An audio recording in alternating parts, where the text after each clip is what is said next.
Universal healthcare has been a buzzy topic for years.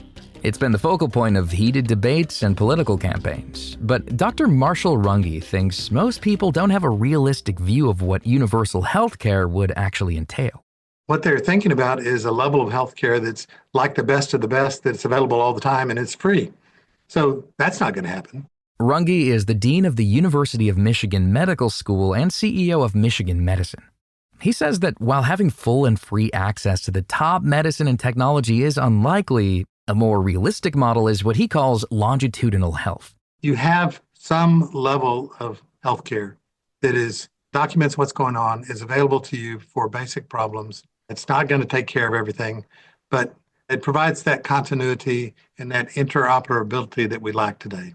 People will argue all day and all night about whether the government can do that.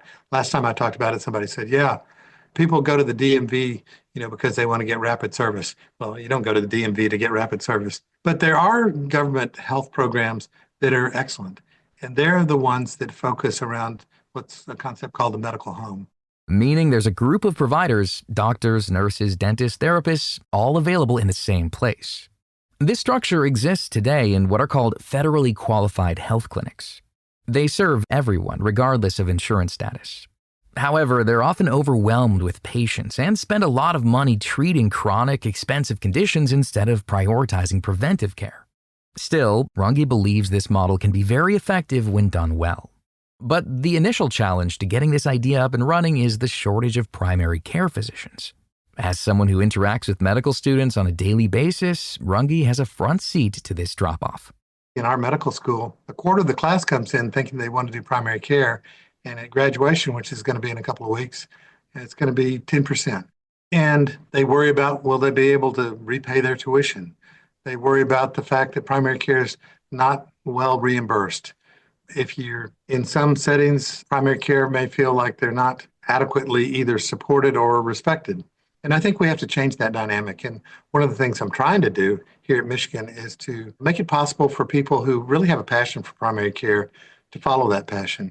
Because if nothing is done to reverse this trend, our public health will greatly suffer.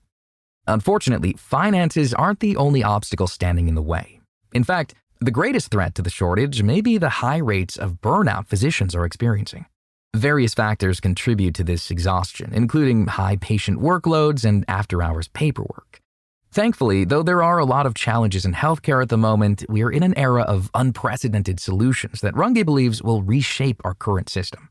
He dives into this revolution in his new book, The Great Healthcare Disruption: Big Tech, Bold Policy, and the Future of American Medicine. A prominent example in his book is the role of technology, particularly AI, in making healthcare more efficient. Runge says some AI systems may be pivotal in the fight against physician burnout. A big issue doctors run into is having to work after hours to catch up on all the paperwork they didn't get to during the day. There are currently a few systems that are already reforming these administrative tasks. There's a technology I really only became aware of in the last couple of years called ambient AI. What ambient AI does is it is present, it listens. We always ask, is it okay if we use AI to record our interaction? Some patients don't want that, but most are just fine with it. What is great though is it's not just a transcription. The AI gathers all the information, it puts it in the context of my or your health problems that it knows from the electronic medical record. And then it generates a really excellent medical note, such that when I finish seeing a patient, I can look at that note in about 2 or 3 minutes and see if there's something I need to correct. If not, I'm done with that process. This technology is not only helpful to the physician, but it can also be a tool to empower patients. The best way to stay on top of your health status is to get it directly from the source, your medical record. However, these documents are often filled with pages and pages of complex language and data that scare many people off. But now, AI can streamline that whole process. It's often 50, 60 pages of what seems like repetitive and a lot of nonsense in there. If you make a PDF of that and feed it into your favorite AI engine and say, generate a 2-page summary, in about 2 minutes, it gives you a fantastic 2-page summary of what the major issues are, what needs to be dealt with, what you need to do as a person to try to improve your health. And The reason I'm giving that as an example is that physicians and all care providers have to look through that whole medical record, and that takes forever. And they may miss things because everybody's in a hurry. So when you think about ways that AI can reduce the workload and reduce burnout and stress on care providers, I think that can make a huge difference. Making medical records more efficient is a game changer, but it's not the only solution needed in this space. An issue that's been a thorn in the medical community's side for years is the inability for records to be shared between providers and practices. Not all electronic health record systems are made equally, which makes sharing information difficult at best. And some of that is, I'm convinced, is intentional. This has been a principle that's been out there for a long time, but it's not really in the interest of some companies that make electronic medical records to make that easy. And so they don't make it easy. I mean, they could make it easy, but they don't make it easy. Getting past this hurdle opens up so many more possibilities for innovation in the healthcare space. For example, companies like Amazon are disrupting the industry with forward-thinking ideas that increase access to doctors and medication. They've identified the pain points and are providing solutions, like offering on-demand virtual care. However, without the easy sharing of medical records, Runge worries it'll lead to fragmented care where a patient isn't getting the full picture of their health.